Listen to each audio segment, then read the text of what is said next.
We saw interest rates dip to the lowest in over 18 months, yet home prices dipped in the month of September.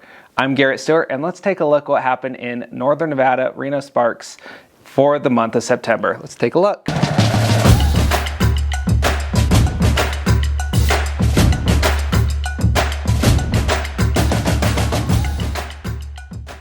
As I hinted, we saw median sales price for the Reno-Sparks single-family home drop from $610,000 to about $588,000.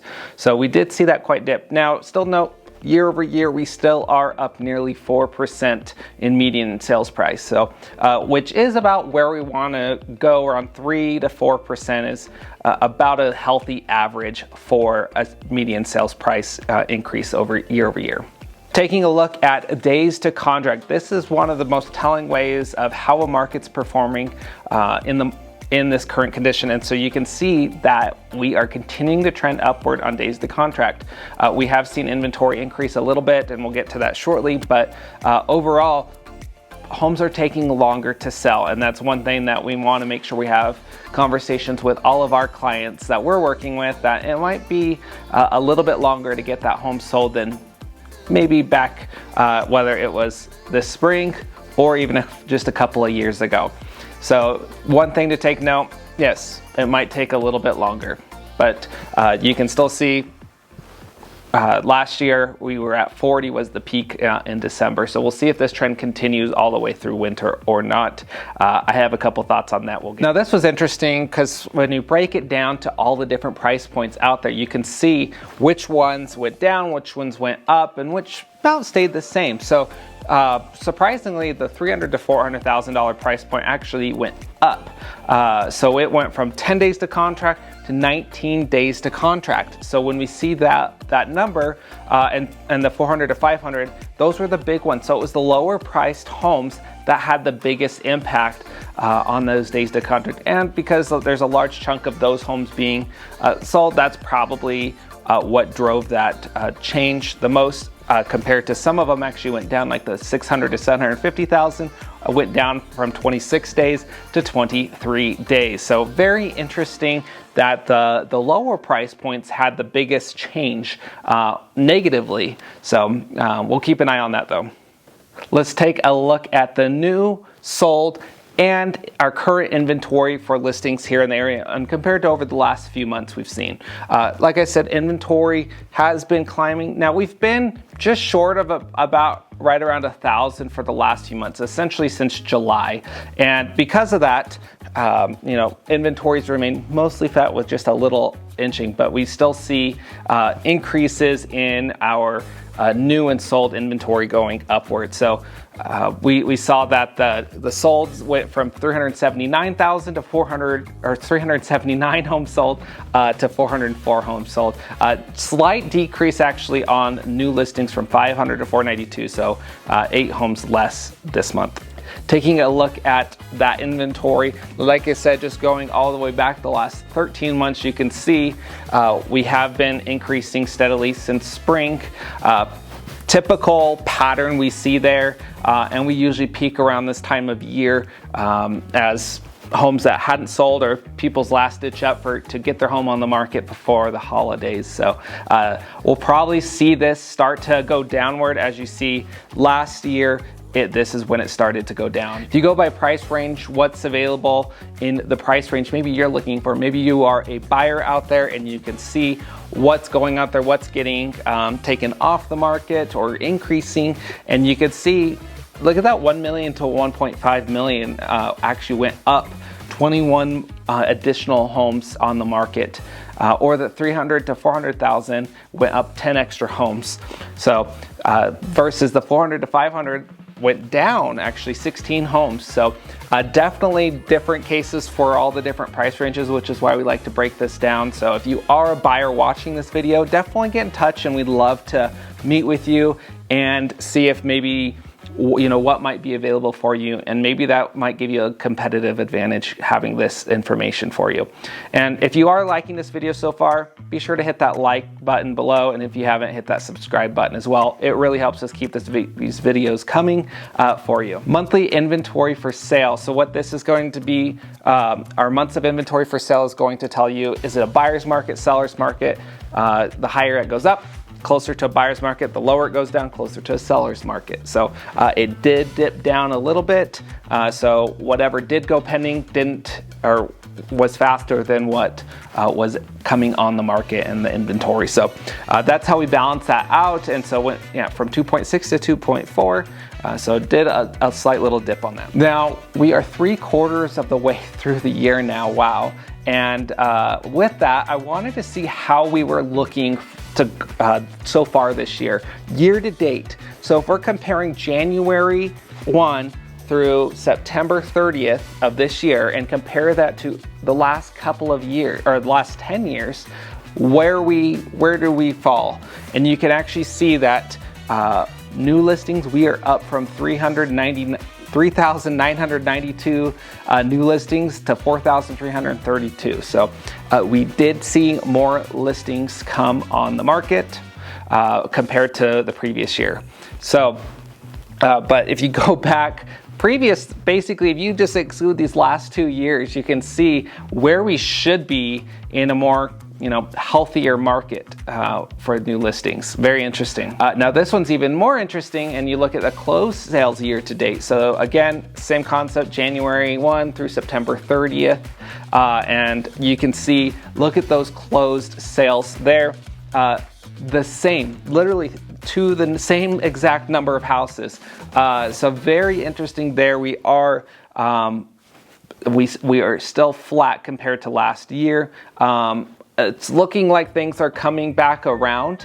I'll show you some signs of life on that here shortly. But comparatively, again, you exclude these last 2 years, and we're definitely outliers of these last 2 years. So hopefully 2025 will bring a little bit more sales, inventory, and hopefully lower interest rates. So let's take a look at our pending sales. This is kind of our forecast of where things are going over the next 30 days. Like I said, we did see interest rates drop, and in September they hit the lowest they had done until I believe it was February of 2023.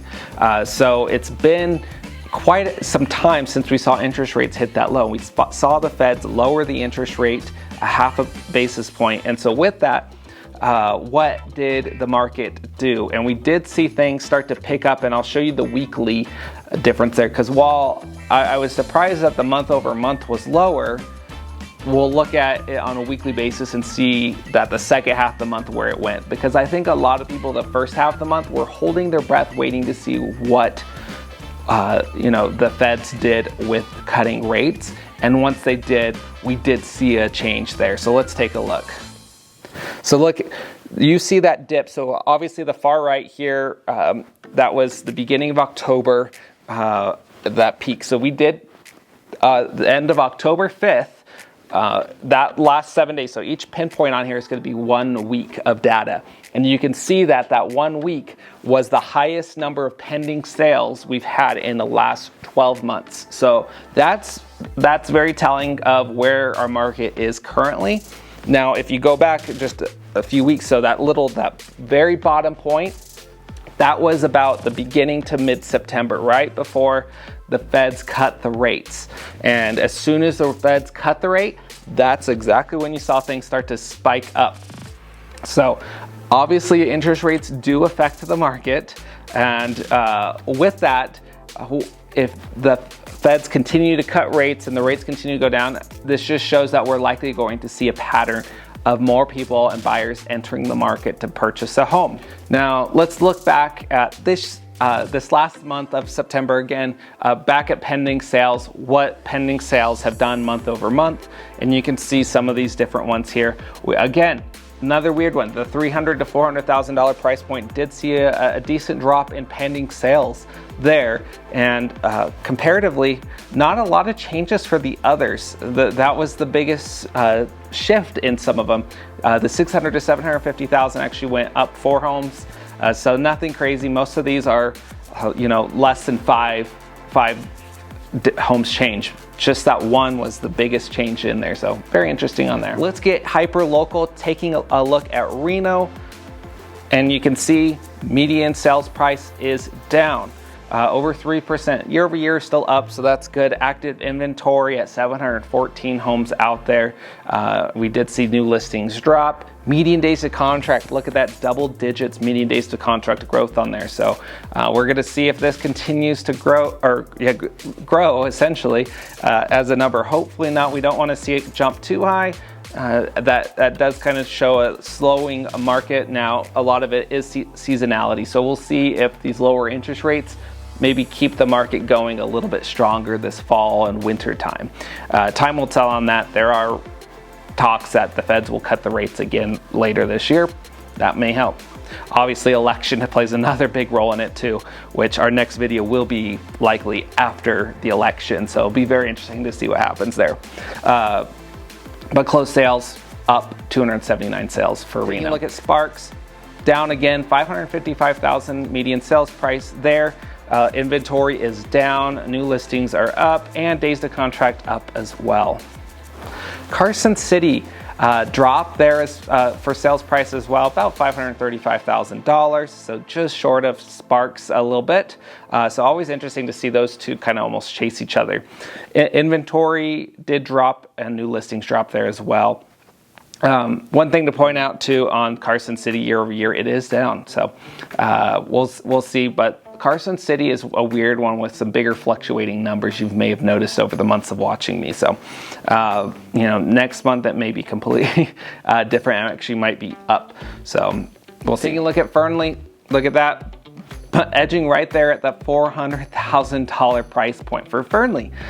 Can you believe that? So I remember when we were crossing over that $300,000 barrier. Now here we are crossing at that $400,000 barrier for Fernley. 99 homes on the market. Big drop there. Big drop in new listings as well. And that may be what did spike up that sales price. Surprisingly with this as well, we did see days to contract go up to 50 days. Now that could have been a variety of issues from, it can just take a few, when you only have 42 sales, it only takes a few bigger numbers to can affect that. So that could be the case, we'll see, but yeah, a little bit higher number than I expected on that for all these other changes. Heading down to Gardnerville, $675,000 median sales price. That is down month over month, but year over year still up, with inventory remaining, or did go down flat for the year though, and new listings going, big drop in new listings. Only 50 homes hit the market in the Gardnerville area, quite a bit of a drop there, and median days to contract up to 48 days. Besides that, sales are up. We did see the sales jump there, so we'll have to keep watching, see what changes in the Minden-Gardnerville area. Closing out here for Reno-Sparks, condos and townhomes specifically, we did see a big spike there. Look at that, hit $400,000. Inventory did go up, but new listings did go down. So we look at this, we saw days to contract go down to 31 days. So quite a little bit of drop of where they were the last month. And we did see sales go up a bit as well. So very interesting. Some of these numbers I feel like can conflict each other. So sometimes that might be just a little sporadic couple of weird sales that may change up these numbers, but that's why we look at this on a monthly basis and keep up to date on that. So as we said, interest rates, they're probably going to go down a little bit. Now, over the last couple of weeks, we have seen them go upward. We've seen some positive jobs reports and things like that. And when those happen, that means usually good news is bad news in the real estate or in the more interest rate markets. So it affects those in a more negative way. So when we see negative news of lower expected jobs reports, things like that, we will see those interest rates come down. more than likely. So we have had some positive reports recently, so we have seen them go up, and as of today, the 8th, where interest rates are about the highest they've been in about 2 months. So that's one thing to keep track of as well. So we'll see if this trend continues. Hopefully we get those rates back down into the low 6s, and hopefully we'll keep going back and get some 5s in front of those interest rates again, and hopefully continuing that trend downward. So lots of interesting stuff to see. Like I said, next month we're going to see what happens after the election. I'm Garrett Stewart, hopefully your preferred agent for the Reno-Sparks and Northern Nevada real estate markets. Thank you so much for watching. Watch my other videos over here. Don't forget to hit that subscribe button, and I'll see you next time. Thank you.